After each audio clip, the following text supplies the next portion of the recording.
What's up, everyone? This is Dale from Upstate Bets and DFS. I'm here with my partner Reoz, bringing you guys this two-game slate here on prizepicks. So yeah, only two games here, coming off that monster MLK Day slate. So the slate started really early yesterday, and now we got a 7:40 game to kick off this slate. So I'm really excited to get to this one. Even though it's only two games, I think some of these lines are really good.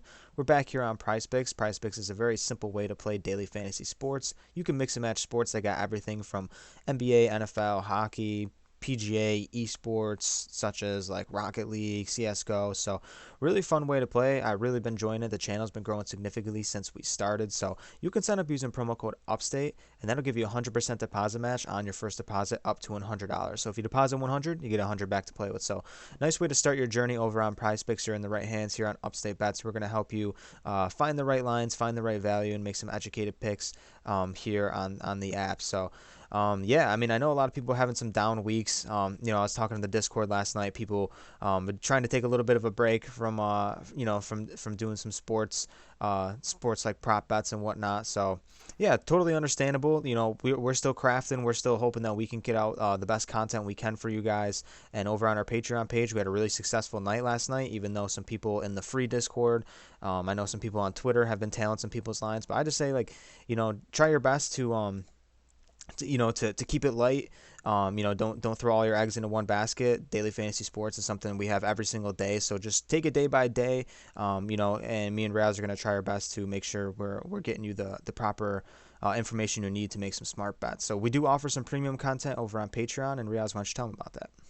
Yeah, we had an unbelievable night. We went 6-1 last night on that monster main slate. So it was a really good day, and even our early day picks, we went 2-1. So really awesome day. If you're on the Patreon, you can find that at patreon.com/upstate.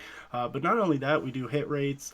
We got the private Discord, so it's just a really great community we're building on the Patreon, and it's definitely just showing us support. We appreciate you guys, so we want to just continue to hand out winners. So I highly recommend going and checking that out at patreon.com/upstate.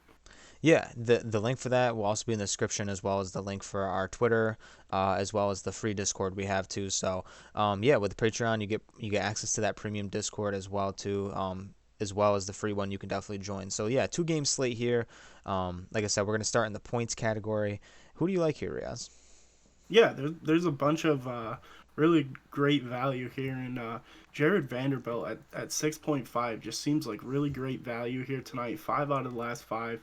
A couple really monster games against Houston. He had 21 points there, but really for me, it's the minutes. He plays right around 30, 35 minutes every single game, and we know that the New York Knicks play big. They're going to need Vanderbilt out there. So at this line at 6.5, he just continues to get over it, scoring double-digit points. I mean, it's tough not to go back to him here tonight against the Knicks, who give up a ton of points.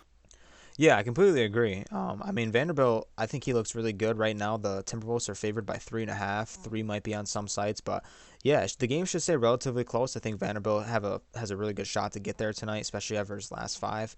Forgot to mention that it is Taco Tuesday here on Prize Picks, so we do get some discounts here. I don't know who the first taco is going to go to. I know last night like they did like a CS:GO taco at like right when it hit midnight, so that was cool. But I think someone like Towns or Anthony Edwards might get a taco here. It'd be nice if we get like Towns at like 14 points, something like that. Let's get like a nice solid taco. We're hoping for it today.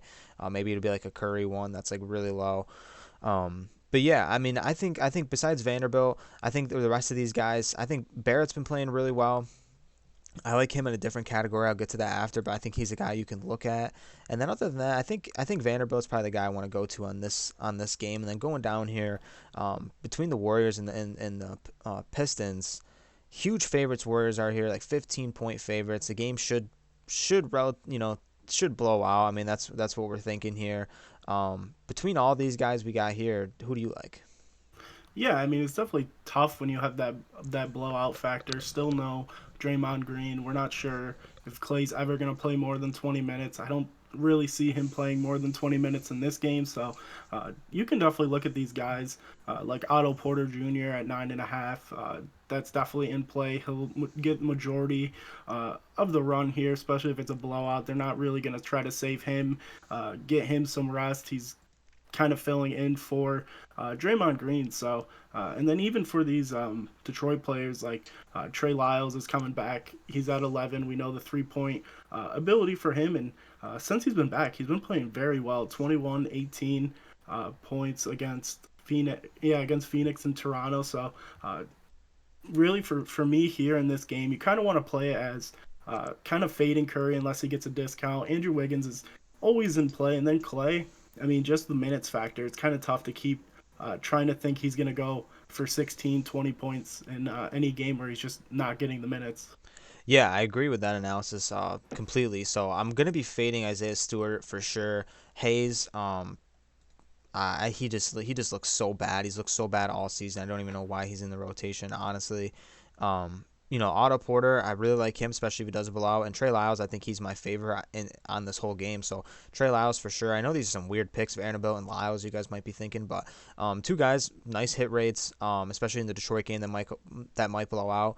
I understand if it does blow out, Curry might play a big factor, but I'm kind of waiting to see if there's a taco to go to him rather than just being like, yeah, Curry seems low. He has been struggling. I realistically could see them just like giving him some rest here. No doubt about that. I really can see that. And if he does get some rest, Wiggins will come off the board. He'll probably come back at like 20 something points. So if you want to take the chance maybe early on that Curry does get some rest here, which definitely could happen, you definitely can go to Wiggins at 16.5 here. I think he can get this with Wiggins in the game. However, if Curry does sit, Wiggins is definitely viable to, definitely get over 20 points. So that's pretty much it in the points category. Now over in rebounds, I mean, a guy like Towns and Randall, both rebounding bigs. I think Randall's been playing a lot better as of late in terms of rebounding the ball. Towns has been the better scorer as of late. I think both look pretty decent here, but that's pretty much it. I mean, the rebound category is very slim for me today. Not much I'm going to be looking at here. Yeah, I mean Towns at 8.5, you can never really go wrong with. We saw the spurt of games where he was grabbing upwards to double digit rebounds. So 8.5, especially in this matchup, you really can't go wrong. And then to go in this Warriors Pistons game, I really don't mind Diallo. Yeah, Uh, Diallo. he's been smashing as of late. He's been getting the run. We saw the big minutes he was playing when Cade was out, and he really found a home in this lineup. So 4 out of the last 5, just falling 1 rebound short against the Suns. But we saw the monster games he had. He had 15 rebounds in a game when Cade was out. So we definitely know the capability of him, and even Sadiq Bey at 5. I think with Isaiah Stewart not playing as many minutes, we know Trey Lyles is a fantastic rebounder, but I think Sadiq Bey and Diallo just take up more of the rebounding shares in this game. Yeah, I completely agree. I mean, Looney's a guy too at 7.5 as well. I mean, I don't know how much run he's really going to get, but back-to-back 12 rebounds games against Minnesota and Chicago. I mean, that could definitely give you more incentive to go to Randall here at 9.5, just because you're like, hey, Looney smashed against Minnesota. Why can't Randall do it, especially in more minutes? So I understand where everyone's coming from on these two games. I definitely can see the way people want to look at this. But I mean, realistically for me, the two guys I talked about is who I like. I know some of these guys, lower guys here, like Diallo and stuff, I think look really good too as well. So in the assist category, yeah, I definitely like D'Angelo Russell here. Only a couple guys to look at, but Russell, he's been absolutely smashing assists.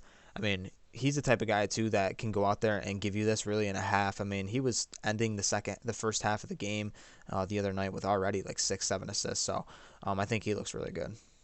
Yeah, especially with this game, gonna stay close. I can really see the line. They did a great job with the line at 3.5, but even the guy right next to him, Cade Cunningham at 4.5, we haven't really seen his line for assists really drop much lower than this. So I think they're kind of playing into that blowout factor. So even if this game does turn out into a blowout at 4.5 with everyone around him, I don't think it's really going to be that hard to get. And if this game stays close, he's going to have a great time assisting to everyone around him, especially at 4.5. He could easily do this in a half.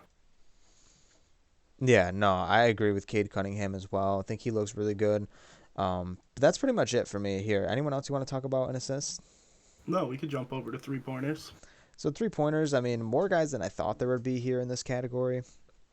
Um, Curry at 4, I understand he probably stands out, quite a bit. Thompson at 2.5. But he definitely just could sit this game. I mean, Wiggins, like I said, if Wiggins gets the more time with Curry, if Curry decides to sit, I mean, I think Wiggins looks good. Even with Curry in, Wiggins looks pretty good. Um, but yeah, I mean, kind of slim here. I don't know who you like. Yeah, I mean, I'm definitely on Andrew Wiggins. You're getting the discount from Clay and Curry at 1.5, and we just seen what he's been able to do the majority of the season here. And with his line being at 1.5, he could definitely get this in the first quarter. He's been shooting the ball very well, and especially when Draymond Green is off the court, he just plays a lot better. He has more usage in this offense, and especially with Clay with limited minutes, they look for Andrew Wiggins a lot. And like you kind of touched on, if this game starts to be a blowout, they'll probably sit Curry, and Andrew Wiggins is still going to get run. I think they're kind of looking to move him considering Clay's coming back, but Andrew Wiggins has just been smashing all year. Yeah, I agree, man. Over in fantasy score too. I talked to RJ Barrett a little bit in the scoring aspect, but I think he looks really good in fantasy score here. 5 out of the last 5. Was always known really as a score dependent guy, but lately he's been playing pretty good defense, racking up some steals, and definitely in other categories playing pretty well. Underrated as a rebounder, I think a little bit, and um, I think that he has the ability to go out there and grab more rebounds than we think. So I think RJ looks pretty good here. And next to him, Edwards, I think he looks good as well, man. I mean, down game against the Warriors last time out, but here against the Knicks, in terms of the backcourt, I don't think they really have someone that can match up really well against Edwards. I think Edwards has a really good chance to go out there tonight and smash.